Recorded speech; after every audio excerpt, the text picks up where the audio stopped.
नमस्कार, स्वागत है आप सभी का आयुष्मान भव में। मैं हूं प्रीति सिंह। आज आयुष्मान भव में हम बात करने वाले थे डिप्रेशन की, लेकिन इस वक्त देश में स्वाइन फ्लू पैर पसार रहा है, इसलिए आज बात स्वाइन फ्लू की। स्वाइन फ्लू एक बार फिर देश में इसके कई मामले सामने आ रहे हैं और इससे कई लोगों को जान से भी हाथ धोना पड़ा है। इसलिए आज हम अपने स्टूडियो में एलोपैथी, आयुर्वेद और होम्योपैथी तीनों स्वास्थ्य विशेषज्ञों को आपके लिए लेकर आए हैं, जिनसे आप स्वाइन फ्लू से जुड़ा कोई भी सवाल पूछ सकते हैं। हमारे साथ हैं एलोपैथी विशेषज्ञ डॉक्टर पीयूष रंजन। डॉक्टर पीयूष, आपका बहुत बहुत स्वागत है। नमस्कार। आयुर्वेद विशेषज्ञ डॉक्टर दिव्या कजारिया। डॉक्टर दिव्या, आपका भी बहुत बहुत स्वागत है। साथ ही हमारे साथ है होम्योपैथी विशेषज्ञ डॉक्टर देवदत्ता नायक। नमस्कार। डॉक्टर, आपका भी बहुत बहुत स्वागत है। आप इन तीनों स्वास्थ्य विशेषज्ञों से सवाल पूछ सकते हैं, तो फोन उठाइए और अपने सवाल हमसे सीधा पूछिए। हमारा नंबर लगातार टीवी स्क्रीन पर फ्लैश हो रहा है। हमारा नंबर है 011-2309-4013, साथ ही 011-2309-4014। इसके अलावा आप हमें ईमेल भी कर सकते हैं। यूट्यूब, फेसबुक और ट्विटर पर भी आप अपने सवाल हम तक पहुंचा सकते हैं। स्वाइन फ्लू एक संक्रामक बीमारी है, इसलिए आइए पहले मोटे तौर पर जानते हैं कि क्या है इसके लक्षण और बचाव के तरीके।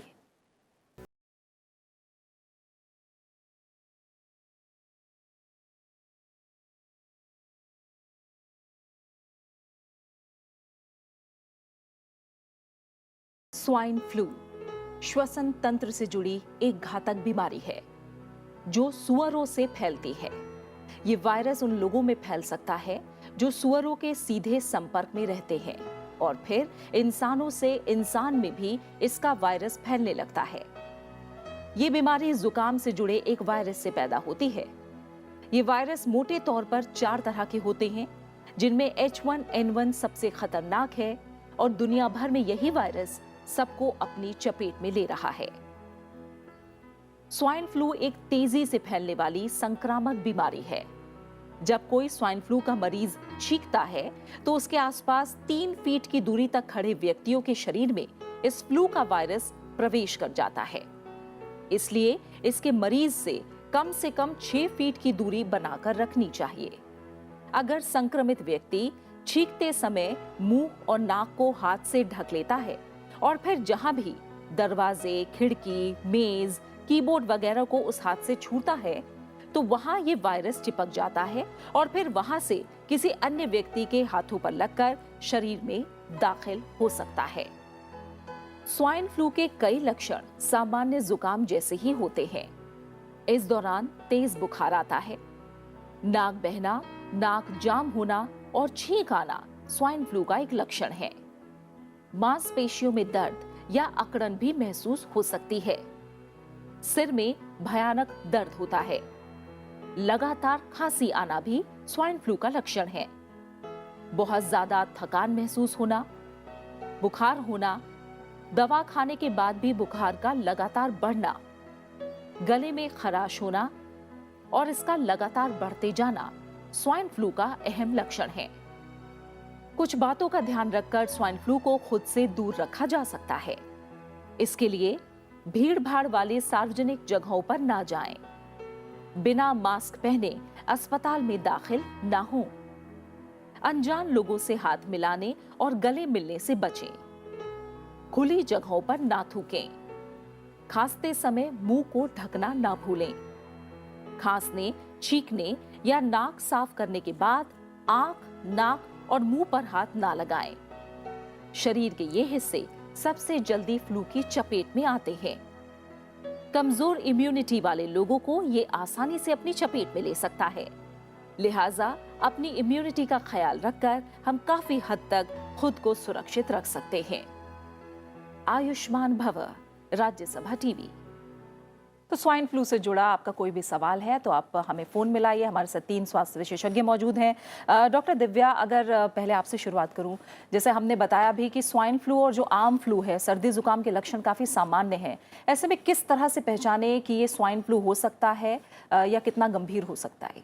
देखिए, लक्षणों के आधार पे स्वाइन फ्लू को वैसे तो इसको जांच करने के द्वारा ही पता चलता है, लेकिन जब हम आयुर्वेद की बात करते हैं तो आयुर्वेद में कुछ लक्षण हैं जिसके आधार पे हमें पता चलता है कि ये ज्वर का कौन सा रूप है। जैसे शीतको गौरवम तंद्रा स्तेमित्य परवणाम च रुकः शिरोग्रह प्रतिशाय का स्वेदा प्रवर्तनम। अर्थात ये रुक अगर लक्षण पेशेंट लेकर आता है तो वो इन्फ्लुएंजा का कोई भी प्रकार हो, बट आयुर्वेद के अनुसार हम इसको ज्वर का एक रूप मानते हैं, ज्वर का एक प्रकार मानते हैं, जिसमें वातश्लेष्मिक ज्वर जिसे हम कहते हैं, और आचार्य चरक ने इसको वर्णन किया है वैदारिक ज्वर के रूप में। तो ज्वर के इस प्रकार पे अगर पेशेंट आपके पास आता है तो हम ये मानते हैं कि ये वातश्लेष्मिक ज्वर हो सकता है। बिल्कुल। डॉक्टर पीयूष, एलोपैथी क्या कहता है? देखिए, एलोपैथी में acute febrile upper respiratory tract infection यानी ऐसा बुखार जो तुरंत हुआ हो। एक्यूट फेब्राइल यानी बुखार, हाई ग्रेड फीवर जो कि 101, 102, 103 तक जा सकता है। अपर रेस्पिरेटरी ट्रैक्ट इन्फेक्शन यानी वो इन्फेक्शन जो कि आपके आँख पर, नाक पर और गले में ज़्यादा ये हो रहा हो। तो उस जैसे कोई भी लक्षण जो कि उस सीजन में अगर हो रहा हो तो वो स्वाइन फ्लू यानी एक तरह का फ्लू जो है वो हो सकता है। बिल्कुल, यानी इस तरह से लक्षणों को अलग कर सकते हैं। क्या डॉक्टर देवदत्त, क्या कुछ ऐसे लोग हैं जो जल्दी इस बीमारी की चपेट में आते हैं? देखिए, जो स्वाइन फ्लू है इट इज आमतौर में जो फ्लू बोलते हैं कि ये जुखाम अपर रेस्पिरेटरी ट्रैक्ट का सिम्टम का आसपास है। तो थोड़ा क्या होता है ना, जो बीमारी होते हैं तो ये जो जुखाम जैसे अपर रेस्पिरेटरी ट्रैक्ट बीमारी है, कुछ होते हैं आमतौर पे होता है जो जुखाम बोलते हैं, और कुछ होते हैं और कुछ कॉजेस होते हैं, उनको बोलते हैं influenza like illnesses. That means influenza जैसा है। हाँ। उसमें से कुछ होते हैं जो इन्फ्लुएंजा वायरस से होते हैं।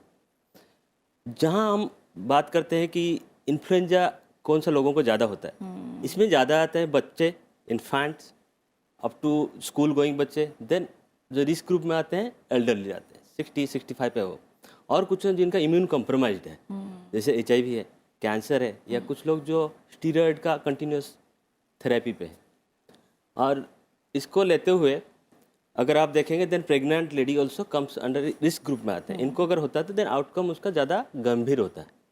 और जहाँ आमदर जो जुखाम है और इन्फ्लुएंजा जहाँ है, वहाँ सिंपल डिफरेंस ये है कि वो थोड़ा सा माइल्ड से शुरू होता है, यहाँ सडनली फीवर के साथ शुरू होता है, एक्यूट फेब्राइल के साथ आता है। और अगर पूरा डेफिनेशन में जाए, क्योंकि आमतौर में ये सारी डायग्नोसिस ना क्लिनिकल तौर पे किया जाता है, क्योंकि लेबोरेटरी तक जाता नहीं वहाँ तक। तो मोस्टली जो सेंसिटिव जो हमारा रिसर्च बेस में जो माना जाता है, जो वर्ल्ड हेल्थ ऑर्गेनाइजेशन बोलता है, जहाँ आपको बुखार के साथ खांसी होता है, देन ज़्यादातर ये केस इन्फ्लुएंजा होने का चांसेस ज़्यादा हो रहता है। तो हमने देखा है पहले शुरुआती जब बुखार आता है और खांसी जुकाम होता है, बहुत जल्दी डॉक्टर का रुख नहीं करते हैं लोग। कब डॉक्टर के पास जाना चाहिए? देखिए, इसमें जो रिस्क फैक्टर हैं वो अगर जो नॉर्मल जो हमारी जो स्वास्थ्य ये ministry of health and family welfare ने इसे 3 अलग अलग ढंग से कैटेगराइज किया है जी। कैटेगरी A, कैटेगरी B और कैटेगरी C। जैसा डॉक्टर नायक ने बताया कि ये जो और दूसरे फ्लू लाइक इलनेसेस के जैसा ही है, तो इसमें पैनिक ही नहीं होना है। और जब हमेशा इस बात को ध्यान रखना है कि वो जैसे वो आमतौर पर जो कहते हैं कि जो सबसे कॉमन जो बीमारी होती है वो जुकाम और खांसी जैसी बीमारी होती है, तो जब तक कि आप हाई रिस्क ग्रुप में नहीं होते हैं, जैसे कुछ का इन्होंने नाम लिया कि आप एक्सट्रीम ऑफ एजेस पे नहीं हैं, अगर आप कोई नोन इम्यूनो कॉम्प्रोमाइज कंडीशन से नहीं ग्रसित हैं, जैसे डायबिटीज़ हो गया, हार्ट डिजीज़ हो गए, लीवर के डिजीज़ हो गए, और जो फेफड़े की बीमारियां अगर आपको नहीं हैं, अगर आप गर्भवती महिला नहीं हैं, तो और आपको फीवर जो है वो नॉर्मल ढंग से अगर हो रहा है, जैसे कि सर्दी खांसी और मामूली बुखार हो रहा है, तो इसमें पैनिकी होने की ज़रूरत नहीं है। अच्छा। और अगर साथ में कुछ जो हम लोग वार्निंग साइंस कहते हैं, जैसे कि उल्टी होना, तेज मांसपेशियों में दर्द होना, और आप ऑलरेडी किसी रिस्क ग्रुप में अगर आप फॉल कर रहे हैं, तो उस क्षेत्र में आपको उस समय आपको डॉक्टर के पास जाने की आवश्यकता होती है। और जैसा कि हमारे वो ये ministry of health and family welfare ने इसे बिल्कुल अच्छे ढंग से कैटेगराइज किया है, कैटेगरी A, B, C जो डोमिसिलरी केयर के लिए होता है, नंबर 2 जिसमें कि कौन से ऐसे पेशेंट हैं जिनको कि वो RT-PCR जिसको कि जांच कराने के लिए जो जरूरत होती है। माफ कीजिएगा, आपको रोक रही हूँ। इनके बारे में जो आप ABC करके हमें बता रहे हैं श्रेणियाँ, इनके बारे में हम आपसे ज़्यादा जानेंगे। एक कॉलर हमारे साथ जुड़ गए, आदर्श ने हमें ग्वालियर से कॉल किया है। आदर्श, शुक्रिया हमें कॉल करने के लिए। आप अपना सवाल पूछ सकते हैं। जी मैम, नमस्कार, गुड मॉर्निंग। मेरा सवाल ये है कि जो स्वस्थ व्यक्ति हैं वो स्वाइन फ्लू से कैसे पीड़ित हो सकते हैं और क्या क्या इससे बचाव किया जा सकता है? अच्छा, ठीक है। डॉक्टर पीयूष, जो स्वस्थ व्यक्ति हैं वो कैसे पीड़ित हो सकते हैं? क्योंकि जैसे इम्यूनिटी की बात हो रही है, अगर कोई स्वस्थ है तो कितना खतरा है उसे स्वाइन फ्लू का? अगर देखिए नॉर्मल भी आदमी अगर जो है जिसमें कि जैसे कि जो नॉर्मल हेल्थ में भी है, तो भीड़ भाड़ वाले जगह में जैसे कि वो एक सीजनल वेरिएशन होता है, जब टेम्परेचर कम होता है और भीड़ भाड़ वाले जगह में ये जुकाम और सर्दी खांसी वो हो ही जाता है। इसके लिए ज़्यादा परेशानी करने के लिए ज़रूरत नहीं कि ज़्यादा परेशान होने की आवश्यकता नहीं, पैनिकी में आने की आवश्यकता नहीं है। और जहाँ तक इन्होंने बचाव के बारे में पूछा, तो जैसा कि शुरू में कार्यक्रम के शुरू में ही बताया गया कि अनजान लोगों से थोड़ी सी दूरी बना करके रखे, हाथ जैसे कि वो हाथ मिलाने से, गले मिलने से, ऐसे करके ये बचे।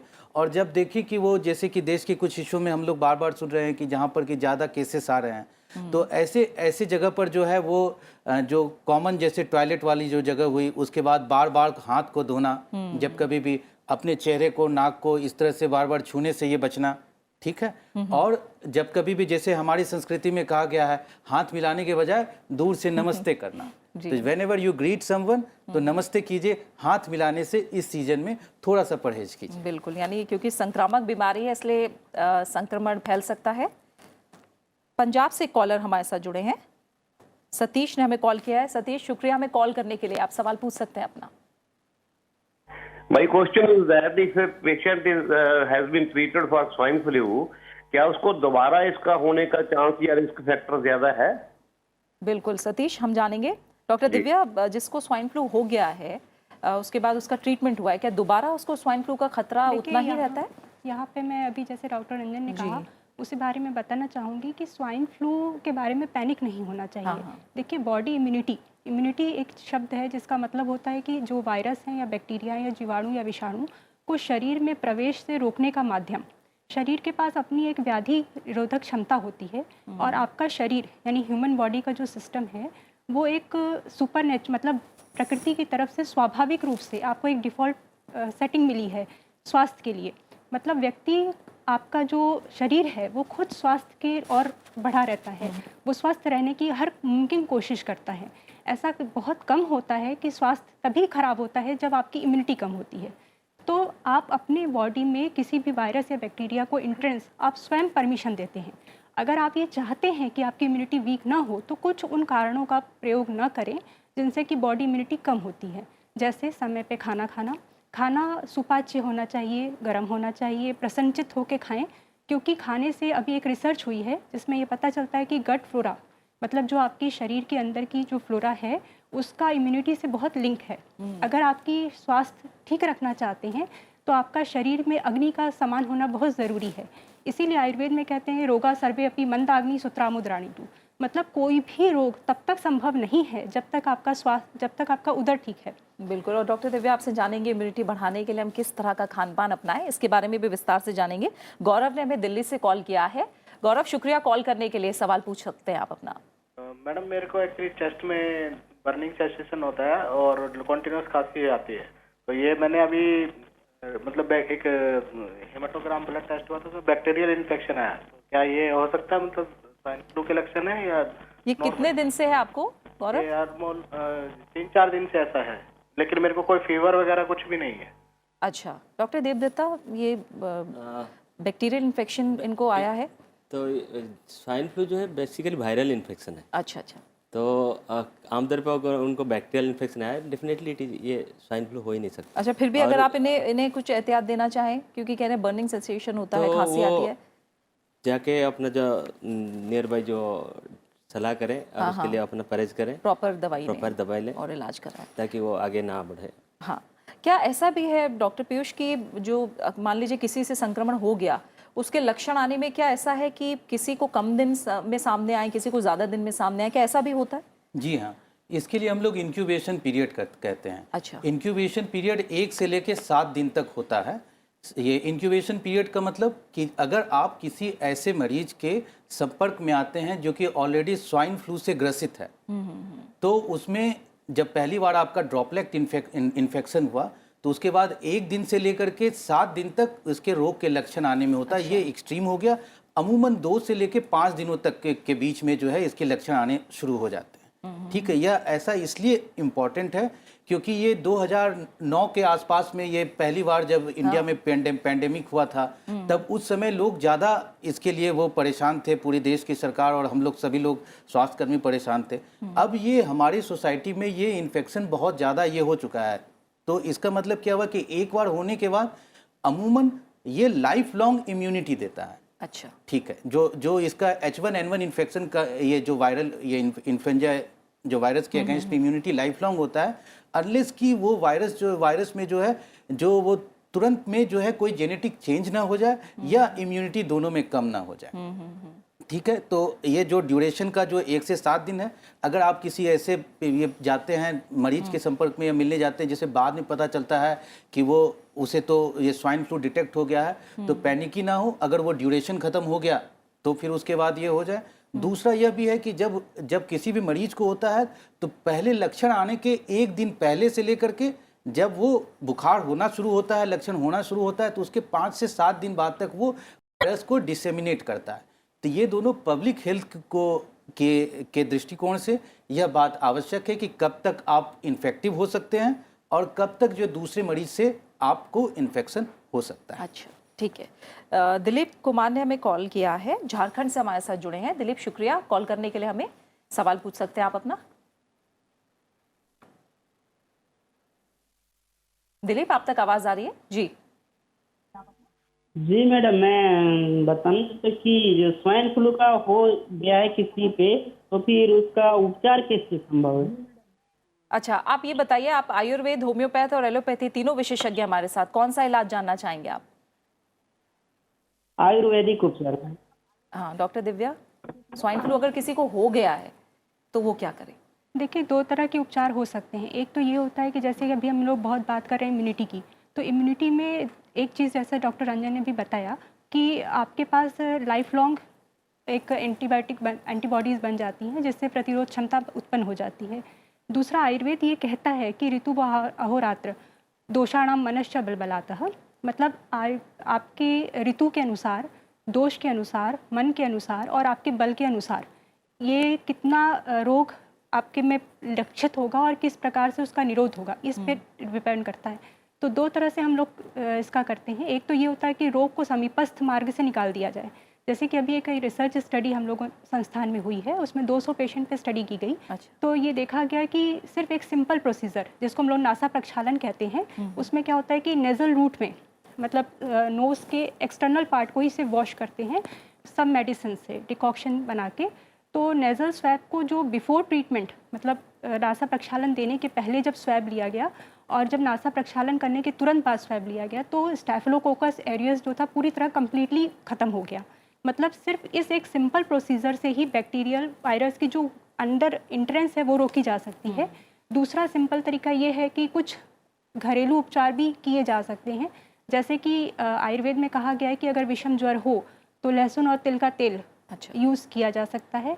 एक रिसर्च स्टडी है जिसमें बिल्व और तुलसी पत्र, देखिए इस कंडीशन में तुलसी का रोल बहुत अच्छा है। अच्छा। अभी हम लोगों ने एक रिसर्च स्टडी पब्लिश की है जिसमें हम लोगों ने तुलसी का एरोजोल बनाया है, क्योंकि nasal route is the safest route, मतलब सबसे आसानी से इसमें दवाई को दिया जा सकता है और बहुत जल्दी असर आ जाता है।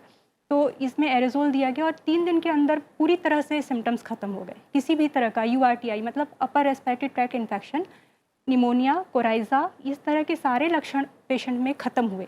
ये स्टडी पब्लिश्ड है।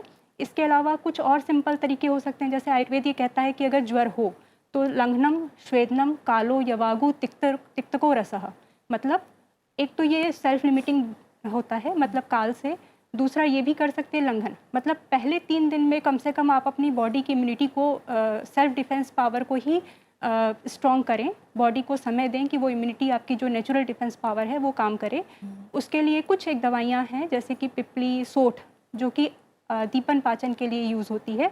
अगर आप इसका प्रयोग करते हैं तो ये बॉडी की इम्यूनिटी को अपने आप रिजुविनेट करती है। दूसरी गुड़ुची, गिलोय का, इस साल की गिलोय जो है इस साल की ड्रग के रूप में इसको घोषित किया गया है। अच्छा। गिलोय तिक्त रस प्रधान होती है और ये बॉडी की इम्यूनिटी को अच्छा करती है, ये इम्यूनोमॉड्यूलेटर है। तो इस तरह की दवाइयों का प्रयोग कर सकते हैं। ठीक है, बिल्कुल। पंकज ने हमें कॉल किया है, दिल्ली से हमारे साथ जुड़े हैं। पंकज, स्वागत है आपका हमारे कार्यक्रम में। सवाल पूछिए अपना। नमस्कार मैम। जी नमस्कार। मैम मैं ये जानना चाहता हूँ क्या क्या खाने में छोड़ना चाहिए, मतलब किस किस चीज से परहेज करना चाहिए, और क्या क्या लक्षण है स्वाइन फ्लू के, H1N1 फ्लू के। अच्छा पंकज, आपको ऐसे आमतौर पर कोई तकलीफ तो नहीं है फिलहाल? मैम मेरे को वही सर दर्द और खांसी जुकाम ज्यादा है। रहता है ये या अभी है? रहता है मैम।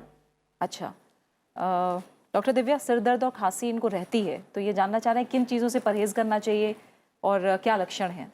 अगर खांसी और सर दर्द लगातार रह रहा है बहुत समय से, तो एक बार तो डॉक्टर का परामर्श जरूर लेना चाहिए, क्योंकि इंडियन पॉपुलेशन में लेटेंट ट्यूबरकुलोसिस बहुत है। इसलिए ये नहीं कह सकते कि और रोग का लक्षण सिर्फ रोगी को बिना देखे थोड़ा बताना मुश्किल है।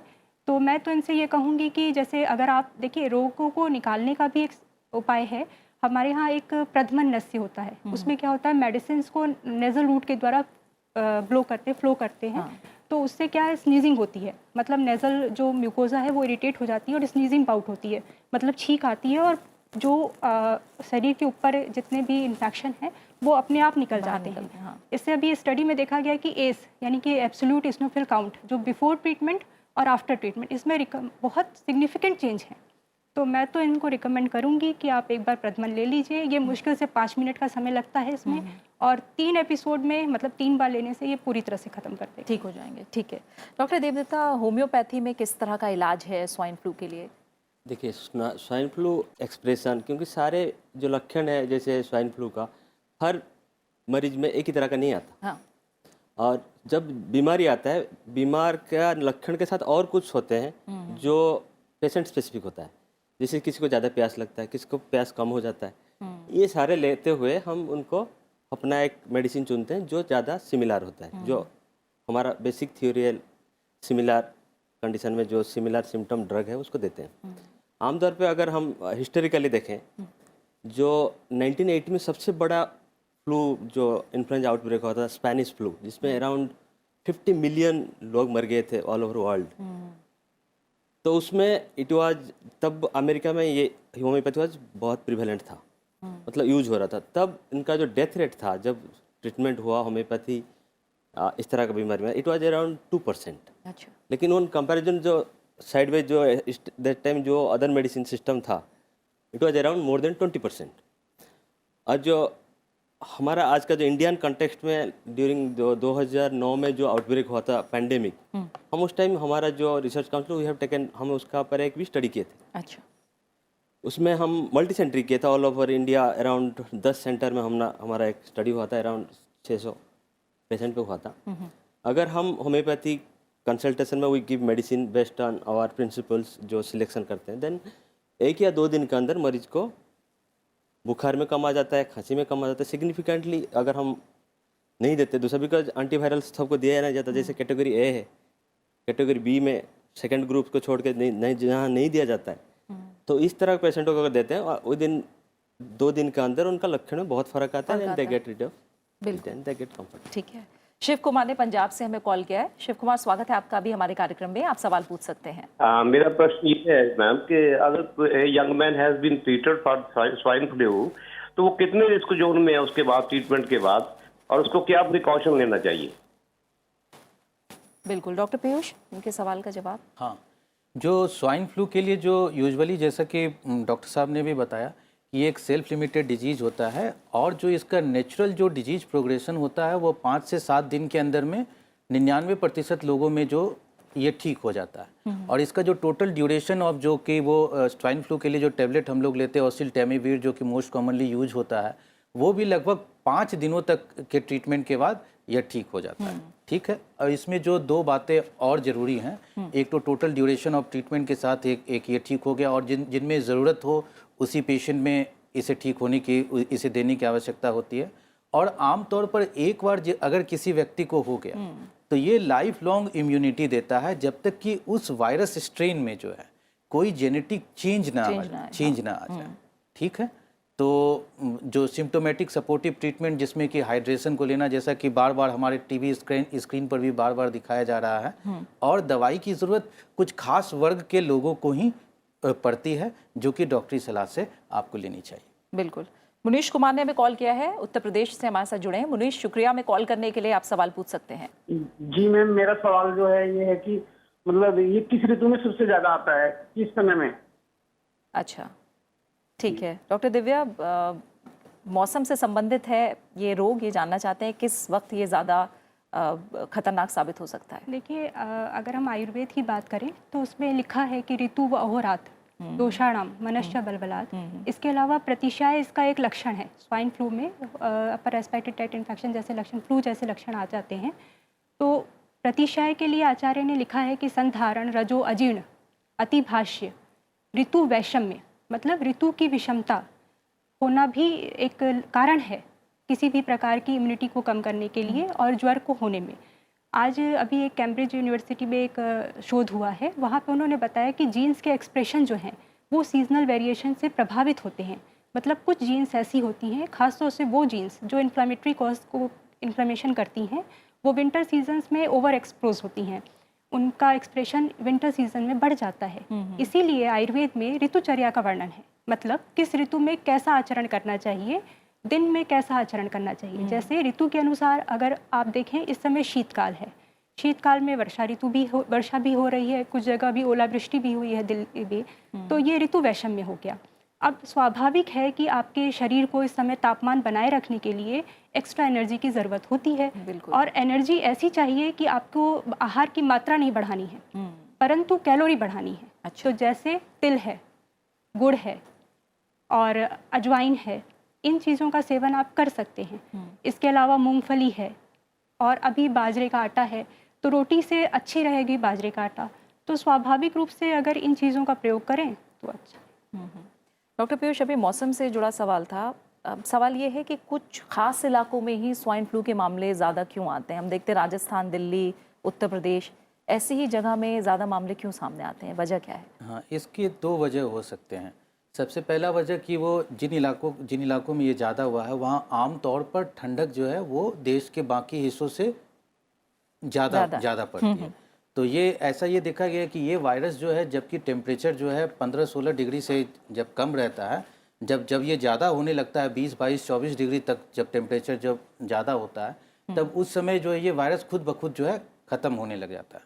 ठीक है। अच्छा। तो एक तो इन इलाकों में ज़्यादा ठंडक हो गई, और जो ऐसा पॉपुलेशन जो कि इन इन्फेक्शन से, जो कि इन्फ्लुएंजा वायरस से नेव होता है, यानी कि वहाँ पर पहले से अगर उसका एक्सपोजर नहीं हो रहा होता है, तो वहाँ के पॉपुलेशन में जो हर्ड इम्यूनिटी होता है वो कम रहता है।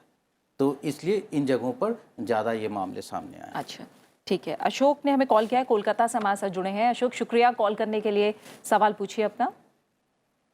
सर, मेरा सवाल था कि सुबह सुबह जब सो के उठते हैं ना जी, सुबह सुबह सो के उठते हैं, जब जाके इतना छींक आता है, इतना छींक आता है, आँख लाल हो जाता है, नाक से पानी गिरने लगता है, इतना छींक आता है कि बहुत परेशान हो जाते हैं। ये कब से समस्या है आपको? ये समस्या 6 दिन से है। जी, कब से? 6 दिन से? ये समझ लीजिए आपको 3-4 साल से है सर। अच्छा अच्छा। आपकी उम्र क्या है? उम्र तो हमारी है ये आपको 18 साल। ठीक है। बहुत ही अशोक, आयुर्वेद, एलोपैथ और होम्योपैथ तीनों विशेषज्ञ हैं, आप किससे सवाल का जवाब जानना चाहेंगे? मैं आयुर्वेदिक, मेरा ठीक रहेगा सर। अच्छा, ठीक है। ठीक है, आप अशोक जी के लिए क्या बताएंगे? 3-4 साल से लगातार इन्हें सुबह उठते ही छींक आती है। हाँ, वो बता रहे हैं कि उनकी उम्र 18 साल है। हाँ, तो ये कंडीशन एलर्जिक राइनाइटिस भी हो सकती है। अच्छा। एलर्जिक ज़्यादा लग रही है क्योंकि वो स्नीजिंग बाउट सुबह के समय बता रहे हैं और आंखों से पानी आना भी बता रहे हैं, खांसी के भी बता रहे हैं। तो ये एलर्जिक रिएक्शंस लग रहे हैं, स्वाभाविक रूप से। रोगी को देखा नहीं है, फिर भी ये कह सकते हैं कि जैसे हमने बताया आपको कि इम्यूनिटी को अभी थोड़ा ट्रेनिंग की ज़रूरत है। मतलब आपको मेडिसिन से ज़्यादा ये ज़रूरी है कि आप कैसे जो एलर्जेंस हैं उनको एक्सपेल आउट कर सकें, मतलब शरीर से बाहर निकाल सकें। इसके लिए आयुर्वेद में एक बहुत अच्छा टेक्निक्स हम लोग यूज़ कर रहे हैं, पंचकर्म। अच्छा। पंचकर्म में 5 विधाएं होती हैं, वमन, विरेचन, आस्था, बस्ती और नस्य। तो इसमें वमन, जैसे कि हम लोग ऋतु के अनुसार वमन कराते हैं, विरेचन भी देते हैं। तो वमन के द्वारा क्या होता है कि ये इम्यूनिटी को एक तरह से ट्रेनिंग दी जाती है, बॉडी की इम्यूनिटी को एक तरह से ट्रेन करते हैं कि आप किस तरह से एलर्जेंस को एक्सपेल आउट कर दीजिए। आप नस्य भी दे सकते हैं। इन बच्चे के लिए, चूँकि एज कम है, तो इनके लिए वमन अच्छा रहेगा। तो ये किसी भी नियरेस्ट जो भी इनके अच्छे आयुर्वेद विशेषज्ञ के पास वहाँ जाके पे जाके परमानेंट इलाज करवा सकते हैं। बसंत ने हमें कॉल किया है, गुजरात से हमारे साथ जुड़े हैं। बसंत, शुक्रिया हमें कॉल करने के लिए। सवाल पूछिए आप अपना। Thank you madam. मैं ये बोलना चाहता हूँ कि अगर किसी को स्पुटम के साथ ब्लीडिंग हो रहा है तो उसके अंदर क्या वो स्वाइन फ्लू का सिम्टम है? स्प्यूटम के साथ क्या हो रहा है? ब्लीडिंग हो रहा है। हाँ, स्पुटम में ब्लीडिंग आ रहा है। अच्छा, ये स्प्लीटम के साथ जो ब्लीडिंग आने की जो बात होती है, तो इसका ये मतलब हुआ कि आपको हेमोप्टेसिस हो रहा है। इसमें जो मूल तौर पर आपको जो स्वाइन फ्लू से ज़्यादा जो दूसरे और जो लक्षण हों, जिसमें कि वो बैक्टीरियल इन्फेक्शन और ट्यूबरक्लोसिस जो है वो ज़्यादा होने के चांसेस हैं।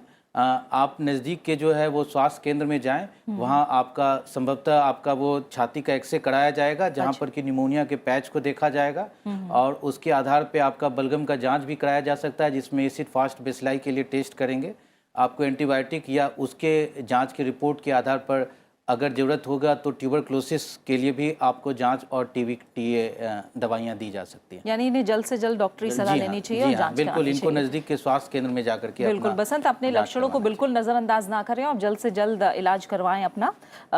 जैसे अभी हमने बात करी डॉक्टर पीयूष, कई राज्यों की आप बात कर रहे थे, एक और चीज़ देखने को मिली है कि ये हर बार हम देखते हैं, ऑल्टरनेट ईयर कह सकते हैं कि मामले ज़्यादा आते हैं, फिर अगले साल कम आते हैं, फिर ज़्यादा आते हैं, फिर कम आते हैं। इसके पीछे भी कोई ख़ास वजह है? हाँ, इसके पीछे वजह यह है कि वो इन्फ्लुएंजा का जो वायरस होता है उसका जेनेटिक मेकअप जो है बार बार एंटीजेनिक शिफ्ट और ड्रिफ्ट, दो तरह की बातें हम लोग कहते हैं। यानी कि जो इसके एंटीजेंस होते हैं, यूजुअली जो एक बार जो वायरल इन्फेक्शन होता है जो कोई भी फ्लू और वायरस में, उससे लाइफ लॉन्ग इम्यूनिटी हो जाती है, ठीक है। लेकिन जब कभी भी ये वायरस अपना गुण चेंज करता है, यानी कि इसमें जो म्यूटेशन होता है इसके जेनेटिक मेकअप में, तो ये जो पुराने वाले जो इन्फेक्शन के बाद जो इम्यूनिटी हो गई वो कारगर नहीं हो पाती है। अच्छा। तो एक सीजन में हो गया तो वो हर्ड इम्यूनिटी, और इसके द्वारा जो है वो एक बार हो गया, 90% केसेस में जो हैं वो कोई ज़्यादा इसका दुष्प्रभाव नहीं पड़ता है। वो कई लगभग 80% में तो ये एसिम्प्टोमेटिक हो गया।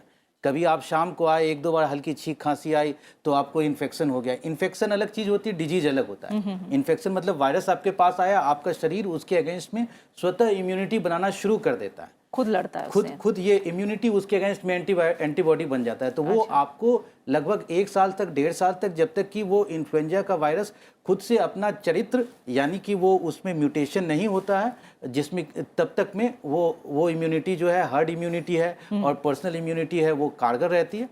और जब इसमें चेंज हो जाता है तो फिर उसके बाद जो है 1-2 साल के बाद फिर से ये अपना ये पाँव पसारने लग जाता है। अच्छा। सुरेश ने हमें कॉल किया, राजस्थान से जुड़े हैं। स्वागत है आपका हमारे कार्यक्रम में। सुरेश, आप सवाल पूछिए। हाँ मैम, मैं सुरेश चंद्र मारू जयपुर से बोल रहा हूँ। जी टीवी की आवाज कम करके अपना सवाल पूछिए सुरेश। जी मैडम। मुझे 19-20 जनवरी से छींकें बहुत आ रही थी, खांसी बहुत आ रही थी। बुखार भी नहीं था, मांसपेशियों में दर्द भी नहीं था और कुछ नहीं था। खांसी बहुत तेज आती थी और वो मैंने पहले 3 दिन और फिर 5 दिन ट्रीटमेंट लिया, और फिर 28 जनवरी को मैंने जयपुर में ही एक लैब में मेरी H1N1 की जांच करवाई, तो जो CT34 डिटेक्ट हुआ मेरे H1N1, और इसके बाद मैं 7 डेज हॉस्पिटल में एडमिट रहा। फिर 3 दिन की मेडिसिन और दी गई, जिससे मुझे आराम तो हुआ, परंतु अभी खांसी के लिए 7 दिन की दवाई मुझे और दी गई है। तो मैं इसके बारे में जानना चाहता हूँ कि ये क्या मैं पूरी तरह से ठीक हो गया हूँ और क्या भविष्य में इसके क्या संभावनाएं हैं? ठीक है डॉक्टर पीयूष। देखिए, एक बार जब H1N1 का आपका जांच हो गया और उसके बाद आपने वो 5 से लेकर 7 दिन तक, जैसा आपकी रोग के लक्षणों को देख करके आपके डॉक्टर ने आपको इसके लिए दवाइयाँ दे दी, तो एडिक्वेटली ट्रीटेड हो गया। ठीक है, H1N1 एडिक्वेटली ट्रीटेड हो गया। लेकिन जो सिम्टम आपका ठीक नहीं हुआ, खांसी हो गया, इसकी 2 वजहें हो सकती हैं। सबसे पहले तो ये कि जब कभी भी वायरल इन्फेक्शन होता है उसके बाद एयरवे में हाइपर रिएक्टिविटी हो जाता है। ठीक है, तो हाइपर रिएक्टिविटी होने की वजह से जो है, जो आपके एयरवेज हैं वो ज़्यादा सेंसिटिव हो जाते हैं और कुछ समय तक, अलग अलग समय तक उसमें स्पाज्म हो सकता है और उसके बाद खांसी हो सकती है आपको। और ये जो है एक बार होने के बाद जो है, ऐसा ये देखा गया है कि 2 से 3 हफ्तों तक भी कुछ कंडीशंस में जो है वो खांसी आपकी बरकरार रह सकती है। लेकिन फिर भी खांसी रह रहा है और आपको उसके बाद जो है अगर आपको ठीक नहीं हो रहा है तो वो आप नज़दीक के इसमें जा सकते हैं, जिसमें कि अगर आपको ब्रोंको कंस्ट्रिक्शन हो रहा है तो उसके लिए वो आपको सिम्टोमेटिक जो वो इलाज है वो देंगे। खांसी की दूसरी वजह तो नहीं है, इस बात के लिए भी अब देखना होगा, क्योंकि अमूमन जो है वो 5 से 7 दिन के इलाज के बाद जो है वो स्वाइन फ्लू या कोई भी सीजनल फ्लू जो होता है वो ठीक हो जाता है। अच्छा, ठीक है। रवि ने कॉल किया है, हल्द्वानी से हमारे साथ जुड़े हैं। शुक्रिया रवि हमें कॉल करने के लिए। आप सवाल पूछिए। सर एक्चुअली मतलब जैसे कंटिन्यूस रीडिंग करते हुए या तेज रीडिंग करते हुए सर्टेनली मेरे गले में चोकिंग भी होती है। अच्छा, ठीक है। रवि आपकी उम्र क्या है और ये कब से तकलीफ है आपको? मैडम मेरी उम्र 19 है एंड मुझे हो गया लगभग 3-4 महीने या फुटबॉल ग्राउंड पे होता हूँ तब भी जैसे येल करते हैं ना तो भी मेरे गले में एकदम से चोक होता है। अच्छा, ठीक है। डॉक्टर दिव्या क्या वजह हो सकती है इसके पीछे? कि बता रहे हैं चोकिंग होती है। चोकिंग हो जाती है। चोकिंग के लिए तो एग्जामिनेशन मस्ट है। अच्छा। बिकॉज विदाउट एग्जामिन पेशेंट को कुछ कहना ठीक नहीं है। चोकिंग टॉन्सिलाइट क्यों बढ़ रहा है, क्या एडेनोइड है या क्या हो रहा है वो तो देखना पड़ेगा। बिल्कुल। एज भी इनकी अधिक है तो एक बार कुछ भी दिखा एक बार ENT विशेषज्ञ को आप दिखाएं रवि, वो आपको बेहतर इलाज बता पाएंगे, क्योंकि पहले जांच होगी कि इसके पीछे क्या वजह हो सकती है। डॉक्टर देवदत्ता, होम्योपैथी में मैंने कई बार ऐसा सुना है कि जब इस तरह का मौसम है जब ज़्यादा इन्फेक्शन हो सकता है आपको, बैक्टीरियल वायरल, कुछ दवाएं हैं ऐसी जिन्हें आप पहले से प्रिकॉशन के तौर पर ले सकते हैं, क्या ऐसा है कुछ? देखिए इसका पर एडवाइसेस आते हैं हाँ, एंड कुछ लोग भी अपना क्लिनिक में भी देते हैं, बट अभी जो है फिलहाल हम कुछ ड्रग्स को लेके हम अपना रिसर्च अभी है, प्रोजेक्ट भी हम कर रहे हैं, प्रेजेंटली भी कर रहे हैं, इस साल भी हम कर रहे हैं, दिल्ली में भी कर रहे हैं। तो उसका जो हम अभी तो बोलेंगे नहीं कि what come out, but there are possibility in this area कि हम देते हैं, इवन डेंगू में हम देते हैं। अच्छा। क्योंकि उसमें हमें रिजल्ट मिल चुका है, तो इसलिए हम जो आपका डेली न्यूज़पेपर में एडवाइजरी भी देते हैं, बट इसके लिए देने के लिए हमें थोड़ा और वक्त चाहिए कि वो रिजल्ट हमें कंफर्म हो जाए, देन हम भी इसके बारे में बिल्कुल करें। ठीक है, ठीक है। अब हम ट्विटर से एक सवाल लेंगे। लता सिंह ने हमसे एक सवाल पूछा है, आइए जानते हैं क्या है उनका सवाल। लता ने हमसे पूछा है कि मेरी उम्र 34 साल है, मुझे काफ़ी समय से सर्दी और ज़ुकाम है, इसके लिए यूनानी दवाइयाँ और इलाज ले रही हूँ, मुझे स्वाइन फ्लू होने की कितनी संभावना है? ठीक है डॉक्टर दिव्या, 34 साल उम्र, काफ़ी समय से सर्दी ज़ुकाम है, तो ये जानना चाह रही हैं कि कितनी संभावना हो सकती है कि इन्हें स्वाइन फ्लू ना हो? इनकी उम्र और चूँकि इनको लंबे समय से हो रहा है तो ये तो कहना पड़ेगा कि इनकी इम्यूनिटी कहीं ना कहीं पे वीक है, कमज़ोर है। तो अगर वीक इम्यूनिटी वालों को स्वाइन फ्लू होने के चांसेस ज़्यादा रहते हैं, फ्लू भी ज़्यादा रहता है चांसेस, लेकिन ये क्यों हो रहा है ये देखना ज़रूरी है कि इनको लगातार ऐसा क्यों हो रहा है। इसके लिए अगर एक बार ये एलर्जी टेस्ट करा लें, किसी भी नियरेस्ट डॉक्टर को एक बार एग्जामिनेशन करा लें, देखें कि रेस्पिरेटरी ट्रैक्ट में इन्फेक्शन कहाँ तक पहुँच गया है, सिर्फ अपर रेस्पिरेटरी ट्रैक्ट है या अंदर भी पहुँच गया इन्फेक्शन, एक बार एग्जामिन कराना इनके लिए ज़रूरी है। ठीक है डॉक्टर पीयूष, जैसे सर्दी जुकाम की बात हुई, इसी तरह कई लोग अस्थमा से पीड़ित होते हैं, ऐसे लोग किस तरह से समझें, क्योंकि इनके काफ़ी लक्षण ऐसे हैं जो बहुत मिलते जुलते हैं, तो बहुत कन्फ्यूजन है, तो कैसे समझें ये लोग? देखिए इसमें बस 4 शब्द आपको याद रखना है। Acute febrile upper respiratory tract infection. Acute यानी कि वो तुरंत हो रहा हो, यानी कि एक बार आप जब आपको ये सिम्टम आने शुरू हुए हों तो तुरंत से वो पता चले और 4-5 दिनों के अंदर में, ये मोस्ट ऑफ द केसेस में ये 5 से लेकर 7 दिन तक में ये सेल्फ लिमिटेड हो जाता है। जैसा लता सिंह जी ने भी पूछा कि ये बहुत लंबे समय से सर्दी खांसी से पीड़ित है, तो ऐसे केसेस को स्वाइन फ्लू के लक्षण के श्रेणी में यह नहीं आता, ठीक है। और सर्दी खांसी और जुकाम और बुखार, जैसा कि हम सभी जानते हैं, ये मोस्ट कॉमन सिम्टम्स हैं, तो और इसकी वजहें भी बहुत कुछ हो सकती हैं, जिसमें कि एक एलर्जी, जैसा कि डॉक्टर दिव्या ने बताया, और आपने विशेष तौर पर एज्मा के बारे में पूछा, जो कि एलर्जी के अनुसार जो हमारी जो श्वसन नलियाँ होती हैं, रेस्पिरेटरी एयरवेज होता है, वो हाइपर सेंसिटिव हो जाती है और वो नैरो हो जाता है। तो उसमें जब कभी भी मौसम बदलता है तो मौसम बदलने के बाद खांसी वो लंबे समय तक रहता है। लेकिन एज्मा में और स्वाइन फ्लू में 2 मेन अंतर है। पहला अंतर ये कि एज्मा में जो स्वाइन फ्लू में जो है वो फीवर के साथ और अपर रेस्पिरेटरी ट्रैक्ट इन्फेक्शन के साथ आएगा, यानी कि आपकी नाक जाम हो जाएगा, नाक में जो नोजी आना होता है वो हो जाता है, आवाज़ बदल जाएगा, खांसी हो जाएगा, जो अपर रेस्पिरेटरी ट्रैक्ट इन्फेक्शन। जबकि एजमा मोस्टली जो है वो आपका लोअर रेस्पिरेटरी से ट्रैक्ट से संबंधित बीमारी है। एजमा मोस्टली एक एलर्जी और इम्यूनिटी से संबंधित एक बीमारी है, जबकि स्वाइन फ्लू मोस्टली ये जो कि आपका जो है वो एक इन्फेक्टिव यानी कि वायरल इलनेस, वायरस के इन्फेक्शन की वजह से। अच्छा, ठीक है। ट्विटर पे एक और सवाल आया है, राज सिंह ने हमसे ये सवाल पूछा है, आइए देखते हैं उनका सवाल क्या है। राज ने हमसे पूछा है कि प्रदूषण से भरे माहौल और बदलते मौसम में स्वाइन फ्लू से बचाव के क्या तरीके हैं। जैसे डॉक्टर देवदत्ता हम बात कर रहे थे, कुछ इलाकों की दिल्ली, राजस्थान और यूपी में ज़्यादा मामले आ रहे हैं, वहीं कहीं ना कहीं क्या इसका प्रदूषण से भी सीधा संबंध है? देखिए, पहले तो इसका पर ज़्यादा रिसर्च नहीं हो रहा था, बट रिसेंट जो पेपर है ऑन प्रदूषण के बारे में वो चाइना से आया है। अच्छा। आपका जो पार्टिकुलेट मैटर जो 2.5 है अगर बढ़ जाता है देन आपका स्वाइन फ्लू जो इन्फ्लुएंजा होने का चांसेस बहुत बढ़ जाते हैं। और जो सल्फर डाइऑक्साइड है अगर वो भी बढ़ जाता है देन इसका भी बढ़ जाता है। ये टू फैक्टर्स ना उन्होंने आइडेंटिफाई किए हैं। ये जब आपका एनवायरनमेंट में बढ़ता है एयर में देन उसका बढ़ जाता है। तो डेफिनेटली इसका रोल तो है ही, क्योंकि it affects your epithelial lining. तो उसका जो आपका एपिथेलियल जो इम्यूनिटी होते हैं, जो म्यूकोसल इम्यूनिटी, तो वो कहीं ना डिस्टर्ब होते हैं। तो उसका हिसाब से इसका प्रदूषण का डेफिनेटली एक रोल है। और जो जब बोलते हैं कि आप इलाका का हिसाब से, ये प्रदूषण तो it is related to the also places like Delhi. हम जानते हैं कि हर रोज़ का जो आप देखेंगे इट इज़ मॉडरेट या सीवियर होता है प्रदूषण लेवल उसका लिए। और जब आता है कि इसका जो डॉक्टर साहब बता रहे थे कि जो इंडिया है, इंडिया का जो वायरस सर्कुलेशन है it is through out year होता है। कब ज़्यादा होता है, कभी कम होता है। अगर आप देखेंगे जो national institute of virology NIV का डाटा, तो ये हमारा इवन ड्यूरिंग मानसून सीजन में भी ज़्यादा होता है। वो ओवरलुक हो जाता है क्योंकि may be it is overlapped with other diseases. लेकिन इस सीजन में ज़्यादा होता है क्योंकि इस सीजन हम सोचते हैं कि यही है सीजन जब इन्फ्लुएंजा आता है। ये ऐसा नहीं है, ये हर पूरा साल भर में इंडिया में होता है, क्योंकि हम सब ट्रॉपिक में आते हैं, ट्रॉपिक में। तो यहाँ इसलिए ज़्यादा होता है कि अभी टाइम जब कोल्ड होता है। और दोनों फैक्टर है, एक है टेम्परेचर गिरना, एक है मॉइस्चर।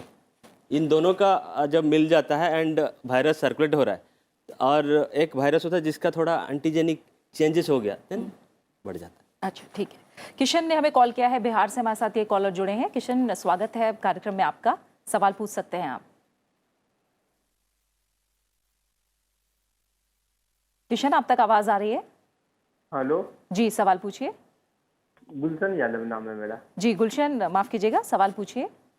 मैम, हम पिछले 2 साल से खांसी हो रहा है हमको, और चेकअप भी करवा रहे हैं और एक्सरे भी करवाए, लेकिन 20-22 बोतल सिरप भी पी लें, लेकिन ठीक नहीं हो रहा है बार बार।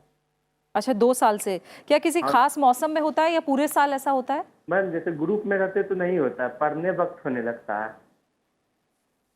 पढ़ते वक्त होती है? हाँ, पढ़ने वक्त होने।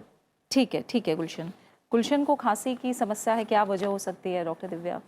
अब जैसा कि ये बता रहे हैं कि सिर्फ पढ़ते समय होता है, तो साइकोसोमेटिक डिसऑर्डर्स लग रहा है। क्योंकि देखिए, श्वास रोग जो है, ब्रोंको कॉन्स्ट्रिक्शन जो होता है, वो नर्व से भी होता है। नर्व के द्वारा कोल्ड एक्सपोजर के कारण भी होता है। जैसे नर्व जो न्यूरो हार्मोनल सिस्टम हमारी बॉडी का है, इसमें क्या होता है कि जैसा हम सोचते हैं, कई बार ऐसा हो जाता है। अच्छा, हमारी हमारी सोच हमारे शरीर को बहुत प्रभावित करती है। इसीलिए मैंने आपसे कहा कि इम्यूनिटी जो है उस पर हमारी सोच का बहुत प्रभाव पड़ता है। तो मैं तो इनको यही सलाह दूंगी कि एग्जामिनेशन ये करा रहे हैं, इन्होंने बताया कि इन्होंने चेस्ट एक्सरे कराया है, अब फाइंडिंग्स क्या है वो इन्होंने बताई नहीं, तो कुछ कह रहे हैं कि कुछ सिरप भी पिया इन्होंने। सिरप तो अब ट्रांक्लूजनस पीने से तो कुछ मतलब वह बात नहीं है। सिरप किस तरह का पिया है, क्यों पिया है, वो भी देखना चाहिए। रोग के हिसाब से ही दवा लेनी ज़रूरी है, और किसी अच्छे चिकित्सक को दिखाएं। और ठीक है। अच्छा डॉक्टर दिव्या, आपने कई सारी चीज़ें बताई कि जैसे आपने तुलसी के बारे में बताया, गिलोय के बारे में बताया, क्या ऐसी चीज़ें भी हैं जिनसे हमें बिल्कुल दूर रहना चाहिए इस मौसम में, या खास जो पहले से बीमार हैं, इम्यूनिटी उनकी कम है, तो कुछ ऐसी चीज़ें भी हैं क्या जिनसे हमें दूर रहना चाहिए? देखिए, जैसा कि आयुर्वेद कहता है कि दोनों ही प्रकार से शारीरिक श्रम या मानसिक श्रम, दोनों ही प्रकार से इम्यूनिटी का नुकसान होता है। अच्छा। तो अत्यधिक शारीरिक श्रम इस सीज़न में नहीं करना चाहिए। शारीरिक श्रम का अर्थ है कि जैसे बहुत ज़्यादा अति भाष्य, अति क्रोध शोक, लोभ, मोह, आयास, बहुला नाम, यानी कि अपनी सोच को भी थोड़ा ठीक रखना चाहिए। इस सीज़न में बाहर निवात स्थान में रहना चाहिए, मतलब ठंड से बचाव रखना चाहिए, क्योंकि कोल्ड एक्सपोजर से भी प्रीडोमिनेंस इसकी बैक्टीरिया वायरस दोनों की हो सकती है। तो ठंड से बचाव रखना चाहिए। खान पान में थोड़ा परहेज रखना चाहिए, जैसे गर्म चीज़ें खाएं, सुपाच्य चीज़ें खाएं। ऐसी चीज़ों को शामिल करना चाहिए। ठीक है, जीमेल का आप सवाल लेंगे। ममता ने हमसे सवाल पूछा है, आइए देखते हैं उनका सवाल क्या है। ममता ने पूछा है कि मैं स्वाइन फ्लू से पीड़ित हूँ, क्या क्या सावधानियां बरतने से आराम मिलेगा? ठीक है, डॉक्टर पीयूष, स्वाइन फ्लू है और किस तरह की सावधानियां बरतनी चाहिए ऐसे लोगों को? देखिए ममता जी, सबसे पहले तो स्वाइन फ्लू के ट्रीटमेंट के रिगार्डिंग और दो इसमें जरूरी, एक तो आपका खुद का इलाज और आपके आसपास परिवार के दूसरे लोगों को न हो, इसके लिए हाँ। इसके लिए दो आधार पर मैं आपके सवाल का जवाब दूंगा। तो इसके लिए सबसे पहले तो आप अपना जो जनरल केयर है उसके अनुसार आप अपना हाइड्रेशन को ठीक रखें, और अगर आपको जो बुखार हो रहा है तो बुखार के लिए जो दवाइयाँ वो डॉक्टरी सलाह से, जो कि पैरासीटामोल है, वो आप लें। अगर खांसी हो रही है तो खांसी के लिए एंटीहिस्टामिनिक्स, और जो आपको नाक अगर जाम रह रहा है और सोने में अगर आपको दिक्कत हो रही है तो उसके लिए जो आपको जो अलग अलग तरह के जो ड्रॉप्स होते हैं वो आपको दिए जाएंगे। गार्गल, गरारे, इन सभी चीज़ों से आपको सिम्टोमेटिक रिलीफ होगा। तो जो सबसे इम्पॉर्टेंट चीज़ है कि आपको हाइड्रेशन के लेवल को भी बढ़ा करके रखना है, नंबर 1। नंबर 2, अगर स्वाइन फ्लू आपका जांच के द्वारा अगर ये साबित हो चुका है तो उसके लिए जो 5 दिन के लिए जो आपको ओसेल्टेमिविर नामक दवा है वो आपको डॉक्टरी सलाह के अनुसार लेना चाहिए। और एक बार जैसा कि जब ये कंप्लीट हो गया तब उसके बाद आपको ज़्यादा परेशानी करने की ज़रूरत नहीं है। जो इसके लिए डेंजर साइंस हैं, डेंजर साइंस में जैसे ये हुआ कि अगर आपके सांस जो है वो लेने में विशेष तकलीफ आपको हो रहा है, यानी नंबर ऑफ जो रेस्पिरेटरी काउंट कहते हैं उसको, वो अगर आपका बढ़ जा रहा है तब उसमें नंबर 1। नंबर 2 ये कि बुखार बहुत तेज रह रहा है, उल्टियाँ हो रही हैं, पेट में दर्द हो रहा है, या आपका लेवल ऑफ सेंसोरियम जो कि जिसको हम लोग कहते हैं बेहोशी छाने जैसा, वो अगर आ रहा है तो आपको जो है वो हॉस्पिटलाइजेशन यानी कि अस्पताल में भर्ती होने की आवश्यकता हो सकती है। नंबर 3, अगर आप हाई रिस्क केस में अगर ये करते हैं, जैसे कि महिला हैं आप, तो अगर आप गर्भवती हैं तब के लिए आप हाई रिस्क ग्रुप में आते हैं। अगर जो आपके परिवार में जो एक्सट्रीम्स ऑफ एज में हैं, यानी 5 साल से कम और 65 साल से ज़्यादा हैं, ऐसे लोग जिनको कि पहले से फेफड़े में कोई बीमारी है, जिसमें कि दमा हो गया, COPD हो गया, और जो दूसरी इंटरस्टिशियल लंग डिजीज की बीमारी हो गई, हार्ट की बीमारी हो गई, valvular heart disease, cyanotic heart disease, और जो दूसरी बीमारी अगर है तो डायबिटीज़ है, तो लीवर की बीमारी है, तो ऐसे पेशेंट को विशेष सावधानी की ज़रूरत होती है और क्लोज मेडिकल सुपरविज़न की आवश्यकता होती है। रही बचाव की बात, तो जब आपके जो क्लोज इनमेट्स हैं, जो परिवार में जो बुजुर्ग लोग हैं आपके, तो उसमें आप विशेष तौर पर ध्यान रखें। इसमें जो अगर जो पहले उनको जो है प्रोफाइलेक्सिस भी दिया जा सकता है। प्रोफाइलेक्सिस में जो ओसेल्टेमिविर नामक दवाई जो है वो 75 मिलीग्राम दिन में एक बार 7 दिनों तक दिया जा सकता है, लेकिन ऐसा आप डॉक्टरी सलाह के बाद ही लें, खुद से दवाइयाँ न लें। नंबर 1 ये बात हो गई। नंबर 2, जो एक्सट्रीम्स ऑफ जो टेम्परेचर, जो एज ग्रुप वाले जो हैं, छोटे बच्चे और घर के जो बुजुर्ग हैं, उनसे आप थोड़ी दूरी बना करके रखें। जो फोमाइट होता है, यानी कि जो आपका जो तौलिया हो गया, जो कॉमन जो सामान हो गया, जैसे कि जो ये टॉयलेट के जो हैंडल हो गए, उन सबों को को आपको छूने से बचे हैं। जो बाकी सदस्य है वो हाथ को बार बार धोएं, और वो चेहरे और नाक को इस तरह से न धोएं। यानी इस तरह की सावधानियां जरूर बरतनी चाहिए। फेसबुक पे सवाल आया है, काजल ने हमसे ये सवाल पूछा है। आइए काजल का सवाल जानते हैं।